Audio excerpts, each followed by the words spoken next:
Greetings, my fellow freedom-loving sovereign thinkers. Thank you for tuning in to L3 Podcast. My name is Craig, transmitting from the beautiful land of enchantment. And today's date is Tuesday, April 14th, 2020. Wow. Yeah, I just noticed too from Monday, we had actually a Sunday, late Sunday, or on Sunday. Storms went through southern states. And hopefully everyone there wish them well. Thoughts, prayers. If you're in the area, contribute. That will be nice. But yeah, it's really disturbing. But Mother Nature has her moments too. But give them some love, folks. The whole cloak and daggers happening. More stuff is being exposed with COVID-19. Claimed about $3.7 million grant for the National Institution of Health. People calling out Fauci, Dr. Fauci, which he's a career bureaucrat, as far as I'm concerned, from the Reagan era at the beginning. Tells you something. How much power do I need to control everyone like minions? Peasants, throw some breadcrumbs out to him, Mr. President. Sign that bill. Yeah, so everyone's worried about one person. You guys got an issue, to be very frank.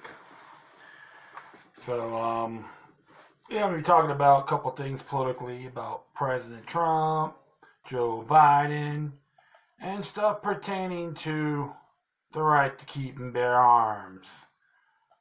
Amnesty, of course, always loves tyranny, supports human rights, but not the right for self-defense.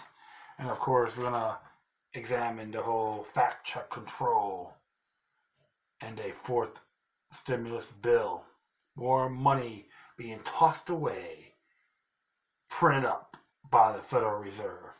So, without further ado, we'll just take it from here. Do a couple articles from AmericanFreePress.net. And this one here is, does the president have the authority to open the country for business? This is what they have to say. AFP staff, American Free Press staff, has to say about this. President Trump, during a press conference on April 12th, told reporters, when somebody's president of the United States, the authority is total. Trump's off-the-cuff moment harkens back to when former President George W. Bush declared 14 years ago on April 18, 2016, the decider, and I decide what is best when it comes to the Iraq War and who he had running at the time. But is this the chief executive of the United States really the ultimate decider on all things related to the country? The reality is they are not. And we could thank our founding fathers for that.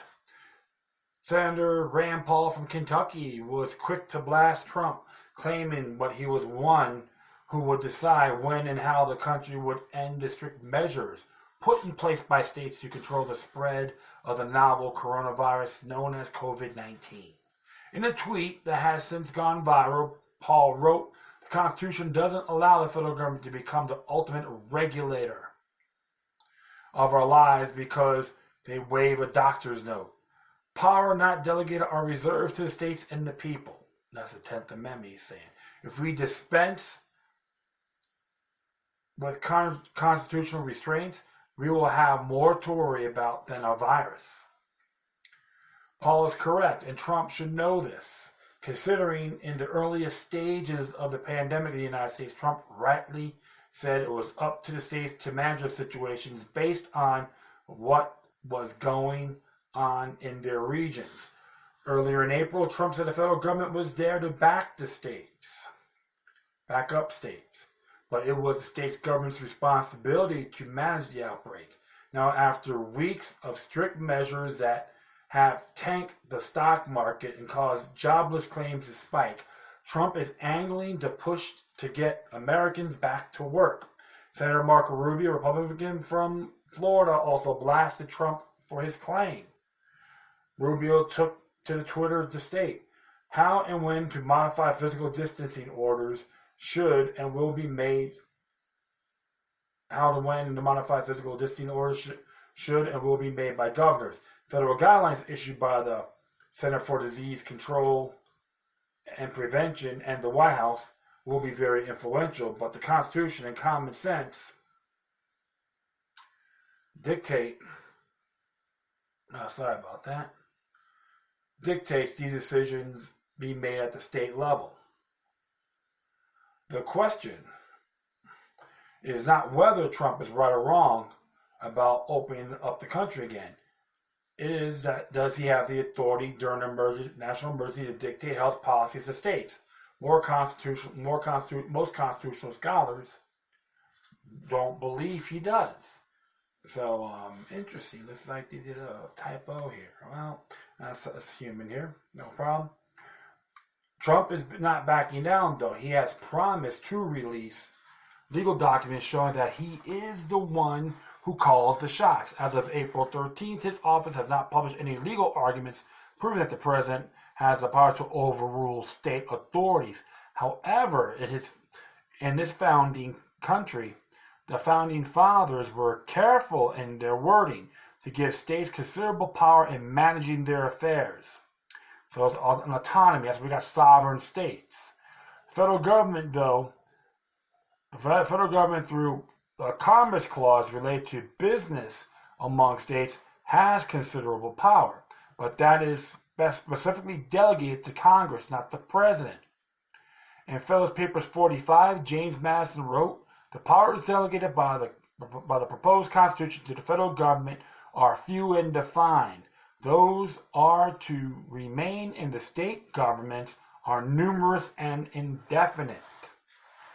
Over the years, the federal government has chipped away at states' powers, but when it comes to the health and safety of citizens today, it will be the governors and not the president who will be the ultimate deciders here. Tell us what you think. Do you think Trump is right and that he has the authority to force states to end restrictive measures, or should he be quiet and let the states decide for themselves? Well, I gotta say, the states should decide for themselves. And even though, President Trump is now a Florida resident, he can speak on a residential matter. He may get his intake in, which is okay, but not on the executive power. So yes, it is a 10th Amendment issue. And I have to say that in good faith. So like the commerce of his business, then they'd be up to the House. So it's very intriguing. Oh, you gotta watch what these people say. And you know what? It's nothing new. It's been happening to multiple presidents have been doing this for a very long time. And you could say Abraham Lincoln was a proud state rights buster. And if people still assume it's just slavery was the main reason, you gotta go a little further than that. And don't get me wrong, I'm not saying the slave trade was a great thing for the southern states. I have to disagree. Okay, I do oppose that. However, when you have when the federal government encroaches on states' jurisdiction, which became very usurped towards them, attacks on terrorists and so forth. That's the reason why they split. So it wasn't treason. All you gotta do is read the Declaration of Independence on that. Self-explanatory. They're called sovereign states, not incorporated states. They were sovereign. Only time they did join the Union on those conditions on the U.S. Constitution, because the federal government was supposed to have these limited powers, limited enumerated powers, nothing else. So so we're gonna go next one here. Same thing. This is by Donald Jeffries, and it says here, Joe Biden, this reliable puppet, would shun Sanders and Gabbard. Presumptive Democratic Party presidential nominee, former Vice President Joe Biden, has made it clear that he will not be naming any outsiders to his cabinet. In an obsequious gesture to social justice warriors that dominate the Democratic Party, Biden has committed himself to picking a female running mate. Anonymous sources clarify this by specifying the need to name a woman or African American, perhaps both, as vice president. Biden insiders also begun leaking names of potential appointees to the mainstream media. As AFP pointed out last issue, needless to say, there are no surprises there. Fellow presidential contenders Elizabeth Warren and Michael Bloomberg have been mentioned. Ugh.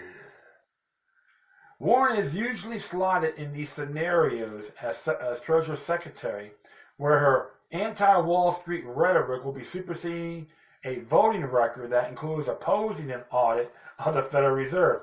Warren voted against Senator Rand Paul's bill to audit both monetary policies of the Federal Reserve and its millions of foreclosures. Sounds like a publicist for Goldman Sachs, Warren explained. I oppose the current version of this bill because it promotes congressional meddling in the Fed's monetary policy decisions, which risk politicizing those decisions and may have dangerous implications for financial stability and the health of the global economy. Well. Can we say Elizabeth Warren is an apple polisher and a bootlegger for the banksters? Based on this article, yes. I will continue on. Bloomberg, meanwhile, is an authoritarian who stands out even in a party full of them. Either New Republic refers his callous indifference to civil liberties. As mayor of New York City, he presided over a legal arrest of nearly 2,000 people during the 2004 National Convention. Bloomberg is rumored to be tagged to head the World Bank. Interesting claim, folks. So I'm just wondering how low can he go for the Council on Foreign Relations or the New World Order? Well, both, right? Despite Bernie Sanders' criticism of Biden campaign for taking so much money from billionaires, the former vice president said to be considered J.P. Morgan's Chase chairman and CEO Jamie Dimon for Treasury. God bless the establishment, right? Dimon paid herself nearly $25 million after this company received almost $28 billion during the 2008 banker bailout. You could thank all the idiots in Congress and George W. Bush. All right. During the less publicized 2014 bailout of the bankers, Dimon felt so strongly about that he lobbied individual lawmakers himself over the phone. Vice Chairman of Bank of America and Finucane is said to also be a potential Biden cabinet member. Finucane's performance epitomizes what we see so frequently in the higher levels of the corporate world. Her time at Bank of America's Global Chief Strategy and Marketing Officer during and after the 2008 financial crisis was said to symbolize all that was wrong with the banking world. Finucane has been routinely called brutal, which she predictably attributes to sexism, maintaining. If I were a guy, I think they called me a straight shooter. Tom Nyes of Morgan Stanley also said to be under Biden's consideration. One name that hasn't been mentioned is Biden's chief competition for the nomination, Senator Bernie Sanders. Despite a disappointing endorsement of Biden, Maverick Representative Tulsi Gabbard is also unlikely to be a member of his cabinet. Exactly. It was interesting because I do remember that Gabbard was a member of the Council on Foreign Relations, and I know they took that off. I do remember reading about that, and of course the New American addressed it as well. A former senator and 2004 president nominee, John Kerry is possibly to return to his former position of Secretary of State. Another globalist stooge, pro-tyranny, pro-big government, another bend-over Bob to the New World Order. So how many more Uncle Tom Dangermines are we going to see here? I'm going to continue on. Another name bandied about his role is former Obama National Security Advisor Susan Rice, Donald Trump's former Deputy Attorney General Sally Yates, who was fired after telling her subordinates not to follow an executive order on immigration, is said to be leading contender for Biden's Attorney General. Good grief. Yates also played an active role in the FISA warrants used to spy on the Trump campaign. Yes, Big Sister. They want Big Sister in there, right? Good grief. What was her idol or sex doll? J. Edgar Hoover? Please. Failed gubernatorial candidate Stacey Abrams has been mentioned often as a vice presidential choice. She would kill two politically correct birds with one stone, being a black woman. Another black female, former presidential candidate Senator Kamala Harris, is also considered a running mate possibility. Shoot. There are some who believe Biden's running mate may well turn out to be the ultimate insider, former First Lady and Secretary of State Hillary Clinton. Media darling Pete Buttigieg could wind up as the United Nations ambassador in a Biden administration. Biden publicly promised to include former presidential candidate Beto O'Rourke for Francis in a key role in his cabinet. You're going to take care of the gun problem with me, he announced to O'Rourke. You're going to be the one to lead this effort. I'm counting on you. We need you badly. O'Rourke has been one of the most overt anti-gun politicians imaginable. Once proclaiming, hell yes, we're going to take your AR-15s, your AK-47. Let us see how tough he is and does it. He'll do this without any backup. It'll be another roadkill, symbolically speaking. Of course, he won't, because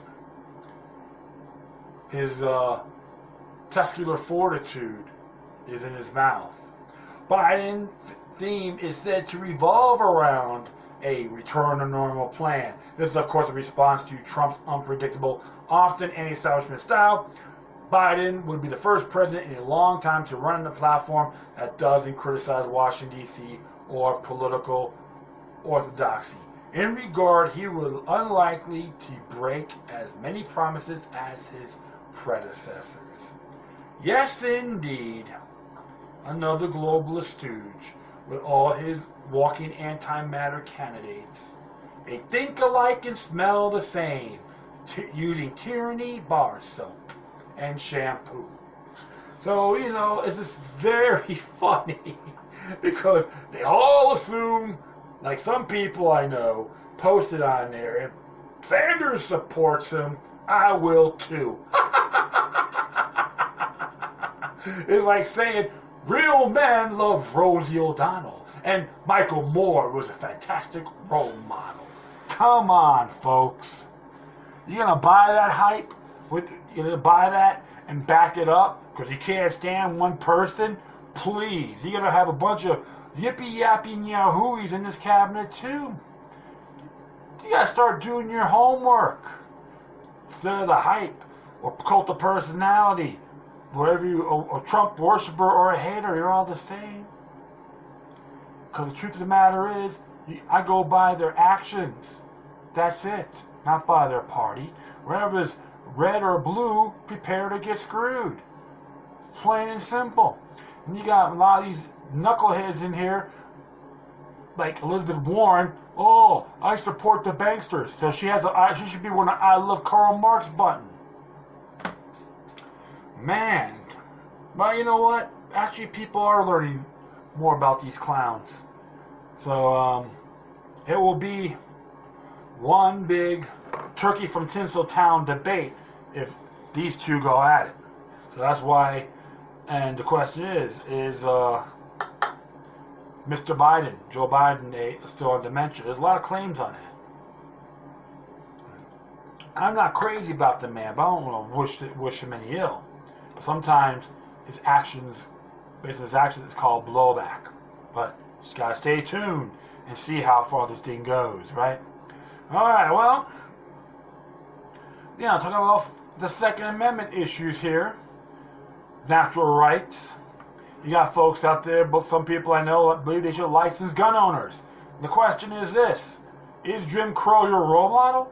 Yeah, I think Amnesty International is. Amnesty International continues support of tyranny. It's by Tom Knighton from BaronArms.com. Amnesty International is an organization that is supposed to oppose tyrannical dictatorships all over the world. As a human rights organization, one would think they would stand for, human rights that include the right to self-defense. After all, how many dictators they work against have made it impossible for anyone to oppose them. Banning guns is often one of the first moves a dictator makes. They don't like people being able to stand up to them, and if you don't stand up to the armies, that will shoot with you with harsh language. You think Amnesty International would support the right to keep and bear arms? But as Alice, it doesn't, which that's been going on for a long time. A group known for calling out abusive governments around the world is wading into the gun control debate in the United States. In a conference call with journalists last week, Amnesty International called American gun violence a human rights crisis and condemned the federal government for deeming guns essential during the COVID-19 pandemic. Go figure. They're one of those people, they want to go, the Amnesty International self-defense technique. Put your hands to go, I'm surrender, please, don't tread on me. Please, I'll be your slave. I'm just being, ironic, but that's how these idiots think. The International Human Rights Group now has a small staff devoted to an effort called End Gun Violence Campaign. Well, I gotta laugh here. Taking similar positions to groups that support gun restrictions like Moms Demand Action for Gun Sense in America, Giffords, and March for Our Lives. How about March for Our Lives? Started by the CA Corporation in Plantation, Florida. The Amnesty International campaign includes efforts at a federal and state level, including Ohio, where the group lobbied legislators against controversial Stand Your Ground bill. The session is held other than COVID-19 related issues, and the bill fate is uncertain. Some legislation, Amnesty International is pushing for our universal background checks and so-called red flag laws, which allow courts to temporarily remove firearms from people deemed at a risk to themselves or others. So we should send them a couple of shirts of Mao, Hitler, Stalin, and Idi Amin Dada, and said Amnesty International approved, right? Yeah, they wouldn't like that at all. They love dishing out, but they hate receiving. Remember, some of these organizations like them are posers, prima donnas, or manure bags, okay? And I'm being nice. In other words, Amnesty International is continuing its support for outright tyranny. You know why? Because without tyranny, they will be out of business. Make no mistake, that's precisely what they're doing here. By pushing for red flag laws, they're directly opposing due process of law. By pushing universal background checks, they're also pushing for creating a system that can be used to track lawful gun ownership, which can be used, theoretically at least, as a de facto gun registry. Yep, they love those dictators. They love those tyrants. They get a big hard on, all right? By opposing gun stores remaining open, they mimic the position of other anti-gun groups who have tipped their hands on guns. It's not about common sense gun reform or whatever euphemism they prefer. It's about restricting our God-given right as much as possible. They wanted gun stores closed because they don't want people to buy guns, period. Amnesty International doesn't oppose tyrants anymore. It's working to create a world where tyrants can blossom. There is no surer way to prevent tyranny and oppression than an armed populace. Yet, Amnesty International wants to work to prevent that populace from being armed. It seems not so much worried about human rights in general, just the rights they personally approve of. So remember, so I'm gonna continue on here. Okay, too bad for them with that. Without guns, all other rights are up for grabs. Take a look at England, for an example. People are prosecuted for saying mean things. So much for free speech, right? Whereas in Amnesty International on that one. That wouldn't happen if people of England maintained some semblance of an armed population, but they don't, and it did. We're going down the road because for us, actual human rights matter. He's absolutely correct. See, this is why Amnesty International is part of the New World Order. Globalist douchebags that will lick the boots of tyranny. That is right. And I like to have them. Hopefully, I'd like to meet these people and ask them. Real patriots or real men and women that pro human rights love Hitler, love Stalin, love Mao, love Ken Hai-shek, love Pol Pot. And how about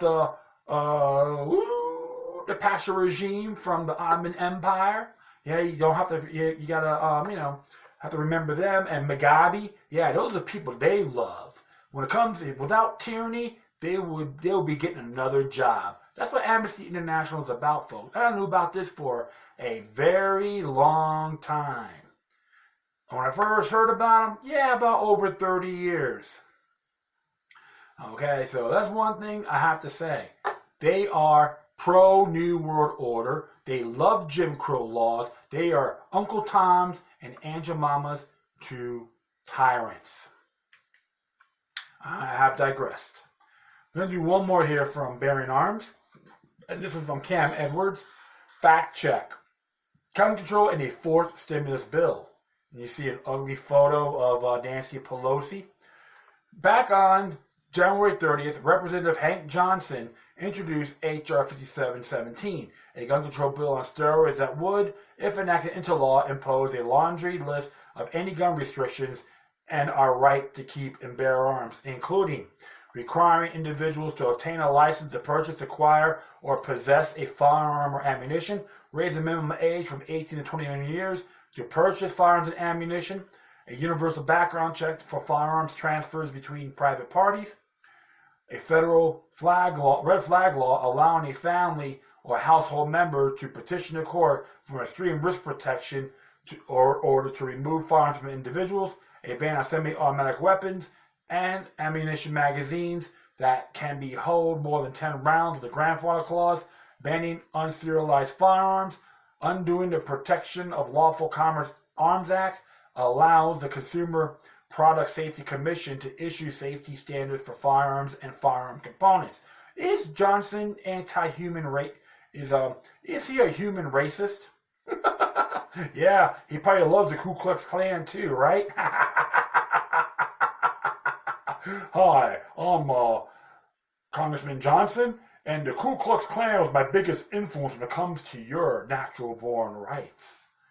Obviously, this bill would be awful if it became law, but the chances of that are slim at best. At the moment, H.R. 5717 has 18 co-sponsors in the House, and there's virtually no chance of the Senate approving the measure.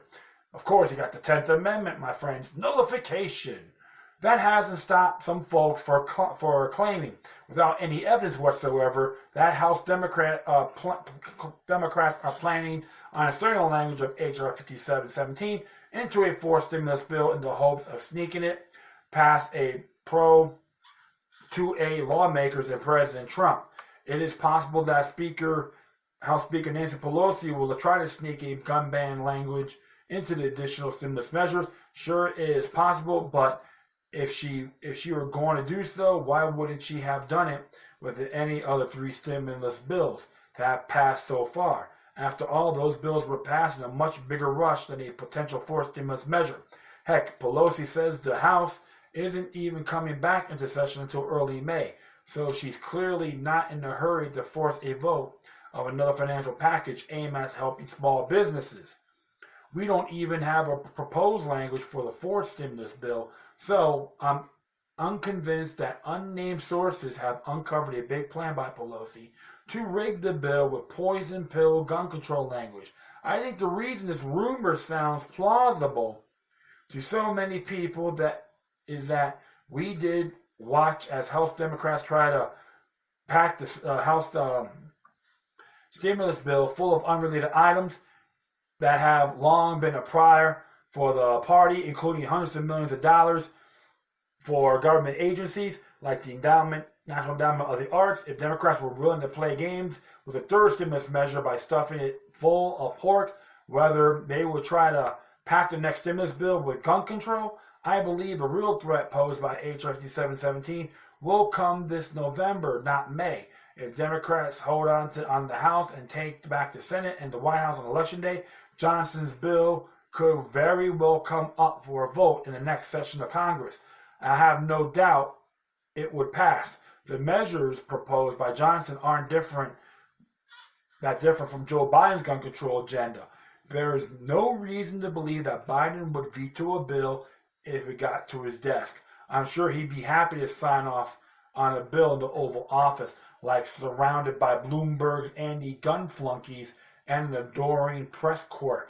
If you want to contact your Congress critter and tell them to oppose the assertion of any gun control language in any future stimulus bill, go right ahead, but I don't think that's enough. If you're truly concerned about the future of your right to keep and bear arms, you need to be working to elect two pro-2A candidates this November so we can co-sign H.R. 5717 and Nancy Pelosi's gun control agenda to the dustbin of history. And Mr. Edwards is correct on that. And then you can say this: see, Hank Johnson proves to everyone here, he hates abolitionist Frederick Douglass. Because you know why? Frederick Douglass is pro-right to keep and bear arms. And Mr. Johnson is pro-enslavement. He wants to be the slave master. And everyone go, yes, master, may I have another? Yes, boss, everything's great, boss. Want a bunch of house and field peasants bowing down to him and his pathetic regime. So you know what? You got to give him the middle finger and ask him, you love Jim Crow, sir? And don't worry, I did send him on Twitter and Facebook, gave him a little link, sent the comment on Facebook and Twitter, no guns for Negroes. So remember, he don't want to see his African brothers and sisters be armed as well. So you know what? The man's a phony, a fake, a fraud, a human racist. Plain and simple. And that is it. I thank everyone for listening. Plus, feel free to download and share us on social media networks. If you have any questions, comments, or if you want to send me something that's interesting and want to check out, whatever you do, please send your correspondence to Decorum. In addition, I'll leave all the footnotes of this episode on my Spreaker page.